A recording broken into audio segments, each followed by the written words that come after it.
Om Swastiastu, Namo Buddhaya, Salam Kebajikan. Asyhadu an la ilaha illallah wa asyhadu anna Muhammadan abduhu wa rasuluh. Alhamdulillah rabbil alamin wassalatu wassalamu ala sayyidina nabiyina Muhammadin wa ala alihi wa sahbihi ajmain. Yang sangat saya hormati Ketua Umum Aspataki Bapak Haji Saiful Maksud hadir tengah-tengah kita, Sekjen Aspataki Bapak Filius Yandono dan seluruh jajaran pimpinan Aspataki, para pimpinan perusahaan penempatan pekerja migran Indonesia, P3MI, seluruh anggota Aspataki yang hadir, Direktur Penempatan dan Pelindungan Tenaga Kerja Luar Negeri Kementerian Ketenagakerjaan yang diwakili kehadirannya pada kesempatan siang hari ini, Sekretaris Utama DPBMI Pak Tatang Budi Raja hadir, kemudian para pejabat eselon 1 deputi dan juga para pejabat eselon 2 direktur. Sengaja saya ajak semua untuk hadir sebagai bentuk penghormatan kami kepada acara yang sangat penting.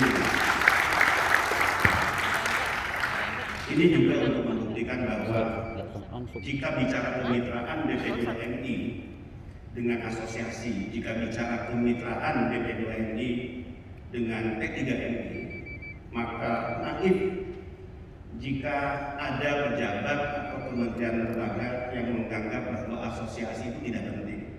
Sekali lagi, naif jika ada pejabat atau kementerian lembaga yang menganggap stakeholder dalam hal ini asosiasi atau P3MI itu tidak penting. Sehingga bagi BP2MI, asosiasi P3MI jelas mitra strategis yang sangat penting dalam agenda rakyatan, agenda kebangsaan yang dimandatkan oleh undang-undang kepada BP2MI. Puji syukur, alhamdulillah Bapak Ibu sekalian, kita bisa hadir berkumpul bersama dalam sebuah acara yang diberikan nama Rapat Konsultasi Nasional Aspataki. Sebuah acara yang insya Allah ini menjadi penting dan strategis, di mana keseluruhan hasil dari acara ini insya Allah dapat bermanfaat bagi penguatan tata kelola penempatan dan perlindungan pekerja migran Indonesia. Dan tentu juga harapan saya, harapan kita semua akan berdampak hebat bagi perwujudan kemerdekaan dan kesejahteraan pekerja migran Indonesia dan keluarganya. Bapak Ibu hadirin yang kami muliakan, satu kehormatan bagi saya, seluruh jajaran BP2MI atas undangan Bapak Ibu sekalian, sehingga sejak awal saya diberitahukan terkait acara ini, saya yakinkan ke Pak Saiful, insya Allah saya dan jajaran pasti hadir. Dan itu Bapak Ibu sekalian, data di BP2MI per 25 November 2020, Aspataki memiliki anggota 114 anggota. Dari jumlah keseluruhan P3MI yang terdata sebanyak 318 P3MI. Artinya apa? Sebanyak 35% dari jumlah keseluruhan P3MI adalah anggota Aspataki. Bagi kami, bagi P3MI, bagi saya, jumlah ini tentu jumlah yang sangat representatif, jumlah yang sangat cukup mewakili P3MI. Untuk apa? Untuk menyuarakan kepentingan para anggotanya, sekaligus harusnya, sekali lagi, harusnya memiliki pengaruh signifikan dalam memberikan usulan-usulan perbaikan yang bernilai progresif bahkan revolusioner terhadap berbagai regulasi dan pelaksanaan berbagai kebijakan di lapangan terkait pekerja migran Indonesia. BP2MI tidak menginginkan asosiasi apapun namanya hanya sekedar label atau hanya sekedar memiliki kantor semata, tapi asosiasi yang kita ingin bersama harus memiliki badan hukum yang jelas, keanggotaan yang jelas, dan kerja-kerja menjembatani hubungan pemerintah dalam hal ini BP2MI ketenagakerjaan dengan para P3MI sekaligus dengan anggotanya, dan tentu pihak yang kita muliakan adalah para pekerja migran Indonesia. Kita menginginkan semua dalam bentuk pikiran, dalam bentuk kerja-kerja bersama di lapangan, dalam bentuk kemitraan bisa dilaksanakan dengan cara-cara yang elegan dan bermartabat. Karena asosiasi sejatinya dalam pandangan saya adalah mitra dialog pemerintah, dalam hal ini BP2MI, yang dapat memberikan masukan-masukan terkait berbagai kebijakan yang benar-benar operasional di lapangan. benar-benar sesuai kebutuhan dan benar-benar berpihak kepada pekerja migran Indonesia.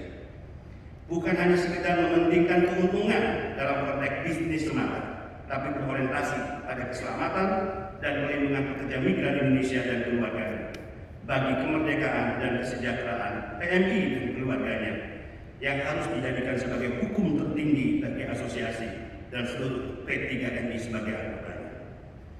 Bapak Ibu peserta rapat konsultasi nasional Aspataki, kami menyadari BP2MI, saya sering menyampaikan di berbagai kesempatan, pemerintah BP2MI memiliki berbagai keterbatasan.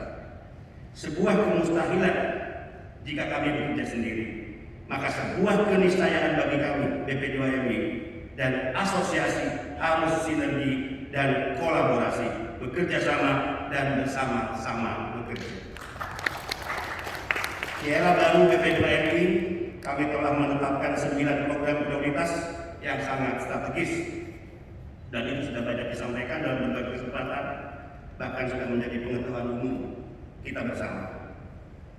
Penempatan sekarang ini sudah mulai dibuka kembali seiring dengan dicabutnya Kemenaker nomor 151 tahun 2020 dan diterbitkannya keputusan Menteri Tenaga Kerja nomor 294 tahun 2020 tentang pelaksanaan penempatan PMI pada masa adaptasi kebiasaan baru. Dan BP2MI sebagai informasi juga sudah mengeluarkan kebijakan dalam bentuk surat edaran. Pertama, surat edaran Kepala BP2MI nomor 14 tahun 2020 tentang petunjuk pelaksanaan pelayanan penempatan PMI pada masa adaptasi kebiasaan baru.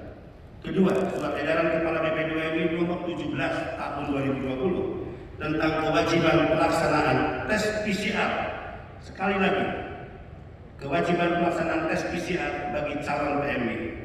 Untuk itu, saya menegaskan agar seluruh Aspataki, jika memang ingin tetap bekerja sama dengan BP2MI, jika memang kemitraan kita adalah kemitraan strategis, maka pelaksanaan PCR bagi para PMI menjadi wajib untuk dilaksanakan.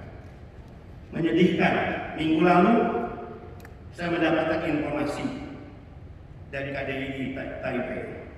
Terdapat 27 pekerja migran Indonesia dinyatakan positif virus COVID-19 setelah mereka dinyatakan berangkat dari perusahaan penempatan pekerja migran. Hari ini juga saya melakukan sidak ke P3MI yang berada di Bekasi. Saya mendapatkan informasi kurang lebih jam 5, jam 6 saya undang beberapa pihak, direktur, pejabat eselon 1, 2, rapat, kemudian jam 7 malam saya turun ke lokasi di Bekasi.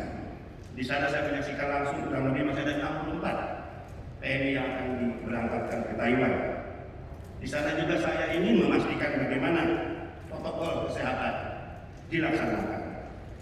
Dan di sana juga saya nyatakan kepada pimpinan perusahaan bahwa perusahaan saudara telah berkontribusi atas 4 PMI yang dinyatakan positif COVID-19. Hal ini tentu bagi saya, bagi kita semua tidak boleh terjadi lagi. Karena dampaknya bukan hanya pada PMI itu sendiri, bukan hanya pada PMI atau P3MI yang mengirimkan, namun harus diingat, ini bisa berdampak pada hubungan diplomatik antar kedua negara. Demikian juga informasi ketika saya temukan bahwa 2 pekerja migran Indonesia dikirim oleh perusahaan yang lokasinya berada di Tangerang. Saya pun datang ke sana. Kurang lebih masih ada 120 pekerja migran yang rencananya akan diberangkatkan dalam waktu dekat. Saya juga ingatkan kepada pimpinan perusahaan terkait pelaksanaan PCR. Saya tidak harus menyebutkan yang di Bekasi adalah anggota dari asosiasi mana, yang di Tangerang berasal dari asosiasi mana. Tapi kebijakan yang akan saya lakukan pasti kebijakan yang fair, tidak akan melihat bahwa dia anggota dari asosiasi mana. Bapak Ibu peserta rapat konsultasi yang kami hormati, 3 minggu lalu saya jalan menempuh perjalanan darat, dimulai dengan pelepasan 1000 PMI yang akan diberangkatkan ke Hong Kong, Taiwan, dan Singapura, di Depok. Setelah itu kami bergerak ke Jawa Barat, dimulai di Kabupaten Karawang. Setelah itu perjalanan dilanjutkan ke Kabupaten Bandung. Setelah itu masuk ke Kota Bandung. Kemudian kami bergerak ke Yogyakarta. Setelah dari Yogyakarta, perjalanan darat dilakukan selanjutnya ke Semarang. Ke Semarang saya bergerak di 3 kabupaten besar: Pati, Tegal, dan Brebes. Satu pelajaran penting, saya bertemu dengan salah satu pekerja migran yang bernama Sugio, yang mengalami tindak kekerasan, penganiayaan yang dilakukan oleh majikan.